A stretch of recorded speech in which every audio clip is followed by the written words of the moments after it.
Hey guys, it's Mr. Jacket000 here, back with Automation, the car company Tycoon game, and what you're seeing right now is a remastered build that's literally called the OG Supercar 6.8 Ultra Sport. This is my first ever vehicle built in automation exactly 5 years ago in the Key engine. It retains everything from the original build, such as the appearance and engine power. While everything is replicated from the original model, the engine's performance is slightly different because of the optimizations of this game making the engines more realistic. It has a lap time of 1 minute 9 seconds 49 milliseconds at the quote-unquote Top Gear test track and 1 minute 55 seconds 16 milliseconds at the automation track. It has a top speed of 248 miles per hour and a 0 to 60 in 2.9 seconds flat. This vehicle uses the original 6.8 liter flat plane V8 engine that produces 1,635.6 horsepower and 1,278 foot-pounds of torque. It has a fuel efficiency rating of 14.7 miles per gallon and weighs 3,485.1 pounds or 1,580.8 kilograms. And for the market, due to the nostalgia that no one can take, it somehow doesn't compete with anyone in the market.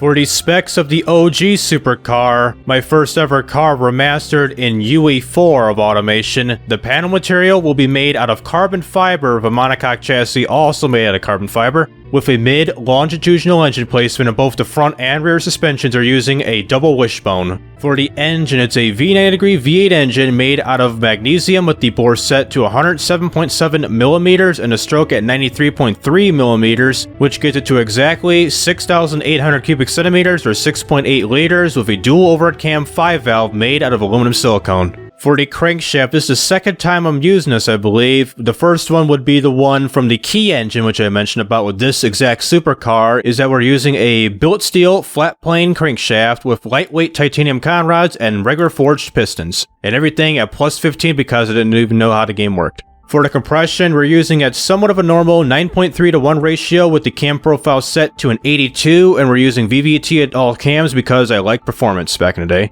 For the turbocharger, we're going to be using the one with ball bearings with the intercore set to 2,580 horsepower because back in the day it was like none, either water or air-cooled intercores. Now it's got a slider representing like how much horsepower you can put in with this intercore. And everything is the same as the first one with the compressor at 78 millimeters, turbine at 77.5, the AR ratio at 1.18, and the max boost at 24.3 psi. For the fuel system, we're using a direct injection throttle per cylinder race intake running on super fuel with the fuel mixer set to 11.4. The ignition timing jumped it all the way up to 100, and the RPM limit set to 7,400 RPM. For the headers, our only option is we're using a short cast headers of dual exhaust with the exhaust diameter set to 102 millimeters or 4 inches using bypass valves, and everything at its highest settings with the catalytic converter at a high flow 3-way and both straight through mufflers front and back. For the drive type, we're going to be using a rear-wheel drive with a dual clutch 7-speed with the top speed set at 247.6 miles per hour, even though it can go up to 291 miles per hour. Wow. And it's got an electric LSD and you know the drill plus 15. For the tires, we're going to be using radial semi-slicks with the front tire width set to 235 millimeters and the rear at 245 millimeters. And of course, we got some major oversteer, even though back then in the Key engine doesn't even have this type of graph where it shows the understeer, oversteer, none of this. And it's running on 17-inch carbon fiber rims. For the brakes, they seem pretty legitimate for this type of vehicle. We're going to be using carbon ceramic 4-piston brakes front and back with the size set at 300 millimeters. For the under tray, we got max downforce, an active wing that doesn't exist with this vehicle, and cooling flaps that probably exist with this vehicle, and the brake airflow set to a 100, which just was maxed out back in the day, so this is pretty much a replacement for what it was back in the day where the cooling was measured in kilojoules, not 0 through 100. For the interior, it's got no convertible thanks to the new update, and it's got a 2-seater with a handmade interior and premium infotainment, which is kind of weird how I built that. It's got an electrical variable power steering with electronic stability control and launch control and advanced 2010 safety standards. And for the suspension, we're going to be using active sport springs, semi-active dampers, and the only option is a passive sway bars running on a sport preset. Despite a buttload of problems on here, such as the downforce, its speeds being too high, quality, oversteering, dampers, brake force, and all that good stuff, we're going to export this to BeamNG.drive and test this out for the first time in 5 years. So here we are at West Coast, USA, and taking a look at this car. I mean, wow. After 5 years, I finally get the opportunity to drive this, from the key engine to the UE4 of automation, and now BeamNG.drive, and we got everything that was replicated from the vehicle, such as these wannabe Nissan Silvia brake lights, these big ass exhaust pipes, the winged automation badge, which I think this was the badge, or it had like the Aston Martin type of look to that this wing badge. And a spoiler that goes through the engine compartment, which if you try to open this up, you'll be hitting the spoiler. Shit's kind of bad. And even these side vents, I try to get that P1 McLaren type of look, but horribly did back in the day. And these huge side indicators, because I thought that was like a necessity to a vehicle like this, and especially the front end. Big headlights, this yay-sized Happy Grille. I mean, it's kind of big, but it was kind of required to meet the cooling requirements, especially for the grille, this front hood scoop, and these side vents right here. But in all, this is pretty much a big-time nostalgia trip going from the past and now to the present. So right now, we're going to be doing some basic performance tests with this vehicle. The first thing we're going to be doing is a 0 to 62 acceleration test, next a 62 to 0 brake test, and lastly, a top speed run, which I guarantee it'll do it because it's got a powerful 6.8 liter engine. So right now, we're going to be doing our 0 to 62 acceleration test with this vehicle, starting right now. That was a disappointment. Try it again. So what happened right there? Okay, 0 to 62 in 3.26 seconds of 152.92 feet. And the brake test, be a bit precise, give me a second. Alright, stand by, and now. You gotta be like really precise on this one. 62 to 0 in 2.79 seconds, 113.97 feet. It's pretty good for this type of vehicle, even though it's got some symmetrical front and rear brakes, both 4-piston carbon ceramics at 300 millimeters. That's pretty good for this vehicle. Especially how big these brakes are and the good amount of pistons on these. I don't think they should fade whatsoever, especially if we take this onto a track later on in the video. And for top speed run, gun it. Go for another 0 to 62 test, which is pretty much what it is. Damn it.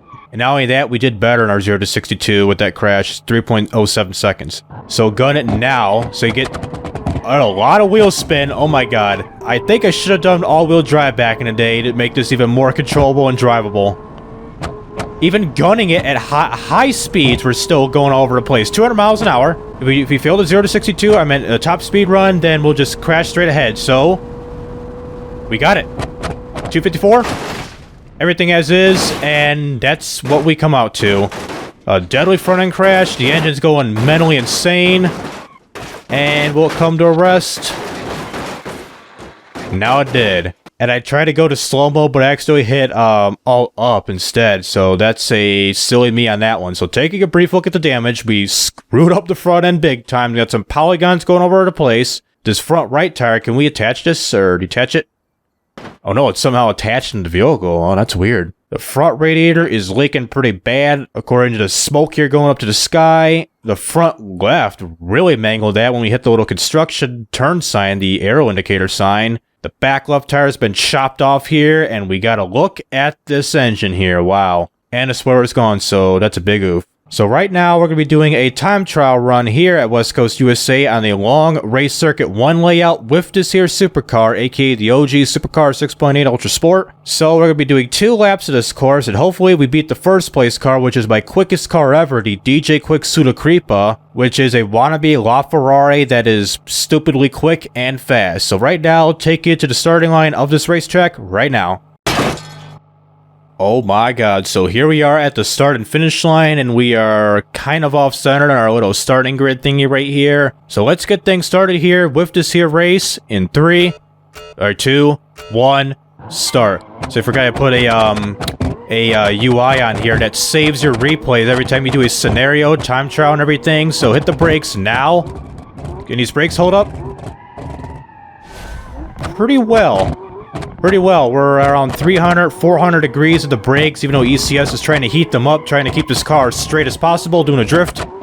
And we're going off course, so that's a big oof. And now, yeah, this thing likes to spit out flames every time it goes around like 6,000 to 7,000 RPM. This is gonna get real annoying because of this. Watch this. Pop, pop, pop, pop, pop, pop, pop, pop. It's like at 7,000 or like red line, that's where the exhaust goes popping. We hit around 700 there with the, looks like it appears to be the front brakes right there. The front brakes are like 700 degrees. I mean, not too worried about it. Would be worried if it gets like to 1,000 or 1,200 degrees where the part where it starts fading. Look, even at straight line speeds, like straight lines, I can't keep this steady. You hit the gas, it's skirt, you're going off centered and going into the wall here. This is pretty bad. It's bad if a straight line vehicle, a little bit better if this would have had an all-wheel drive, not rear-wheel drive. So start braking. On the curb. This is bad. This is bad like all my others. 75-mile-an-hour crash, impact detected, stopping car, and that's all we get. And if this car can't drive straight, which appears... Gotta restart. Take it to the point where I crashed out at. Alright, here we go. We're doing a lot better than last time because I'm controlling the throttle. So hit the brakes right here. And much better. And also just be careful on the throttle. Not max out on the throttle because once you max out and the boost kicks in and everything, then your tires will be spinning. You'll be going all over the place. And not only that, the front brakes are fading. Kinda got that orange glow as you see there. 800 degrees right there. How about this wannabe Laguna Seca corkscrew here? Will this do any harm? 900 right there. Still no harm, no brakes fading thingy in the bottom left. Like it always tells you that in the damage meter. It says, hey, left front, right front, whatever brakes are fading, just be careful next time when you brake. So for the first lap, we're going to get a time, if it gets into a straight line, of 1 minute, 58 seconds, 459 milliseconds. So start braking. Front left is fading. Fronts are fading. Fronts are fading. And we're off-centered. I don't think we're on par of beating the DJ Quick Suda Creepa at this time. Yeah, a 4-second gap. 4.321 second gap of the last checkpoint, the first lap. That's kind of funny. And that's worse right there. Let's see if we can catch up right here. Watch this. Be worse. Called it. Wow, like 1.5 seconds better right there. Went from 5.4 to a 3.8. I got faith for this straight away. Just gun it a little. Wheel spin right there, kind of seen some of the tire skids or tire skid marks back there. And brake. I don't trust this. Fades, major fading all over. But I went 1,200 degrees in the front and around 1,100 in the back. This vehicle is like worse than my last build, the Paladin GTX, which was a 350-mile-an-hour supercar, I would say hypercar, that was dangerous at high speeds, but not dangerous as this one here. And we do get a final lap time. If a 2 minutes looks like 2 minutes 2 seconds, 677 milliseconds, which gives us a total time of 4 minutes 1 second, so 136 milliseconds. If we had had a good second lap, we would definitely beat the DJ Quick Suda Creepa, my quickest supercar ever built in this game, which in the automation test track, it reached under 1 minute and had like a 300-mile-an-hour top speed and like a top, or 0 to 60 in like 2 seconds flat or something stupid. So now, crash this straight ahead. Don't stop, don't do nothing, watch the barrier. I meant to go here. Let's see. 8 times slow-mo, everything as is.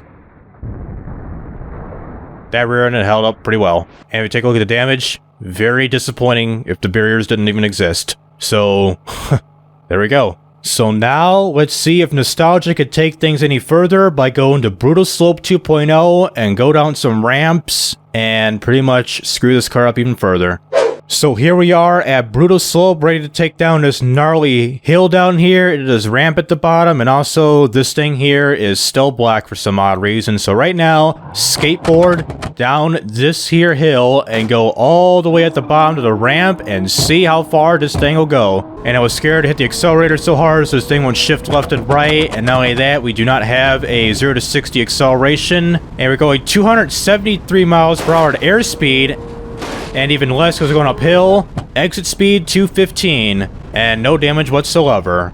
And wow, we are going very, very far with this guy. So get ready for a slow-mo and get a camera going right now because it's going to be brutal. All right, here we go. 100 times, hide the UI, and bang. There goes the exhaust pipe, back end, engine.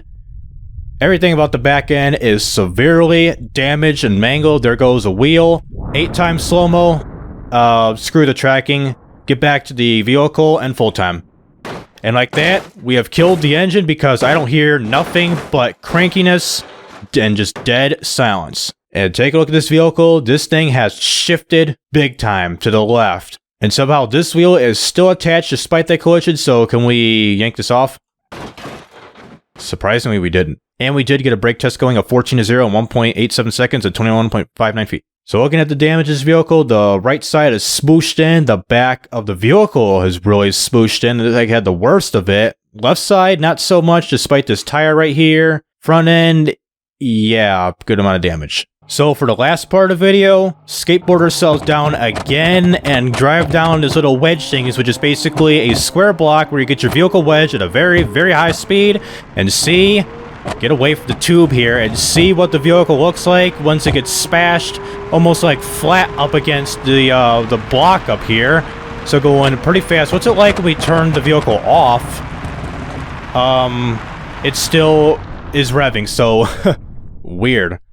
267 once we reach the end of the block here. Get a camera going, hide the UI, keep it at 100 times slow-mo, and reset the FOV. And here we go. Front end will be smashing in right now. Here it goes. Crumbly. Crumbly. And stop. There goes part of the chassis. And full time. And that thing got snatched back pretty good. And we do got the hissiness because of the radiator. So take this on the flatland and see the aftermath of the destruction. So taking a look at this vehicle, as expected, like every other single wedge crash like this, severely crinkled up the front end of the vehicle and pretty much went this down to like a freaking K car or something, just shortened this down pretty good, it seems like. Even the back end has been smushed up pretty good, even though we didn't hit nothing in the back end, just because it's, you know, physics, because that's how they work when they absorb and transfer some of the collision effects and everything in general. And not only that, the front left suspension here, some of the springs are here, they're trying to take off or something, or they're trying to run away, but they can't, they're stuck. And that's pretty much it, just shortened, smashed, squooshed, whatever you say. This is a hunk of metal, expensive hunk of metal, gone wrong. So that'll do it with automation and BeamNG.drive, my very first car, which I didn't even have a name, so I called the OG Supercar 6.8 Ultra Sport. This is pretty much giving me some nostalgia vibes from when I made this vehicle on my parents' laptop, I think it's the Dell Inspiron like N5010 or something stupid like that, where I made that 5 years ago in the key engine because there was no such thing as a UA4 engine back in the day, and my commentary back in the day was just so basic, and that computer fan was just going off in the background. Well, at least it was a cool opportunity to recreate this vehicle and have the opportunity to drive it in BeamNG for the very first time, which that was pretty neat. So overall, to summarize this car, it's hella dangerous, even worse than the Paladin GTX. Like every time you hit the gas pedal this vehicle, don't expect to go in a straight line, expect some wheel spin, lefting and righting, and death in the process. So this has been Mr. Jack and 000. I'll see you in the next video.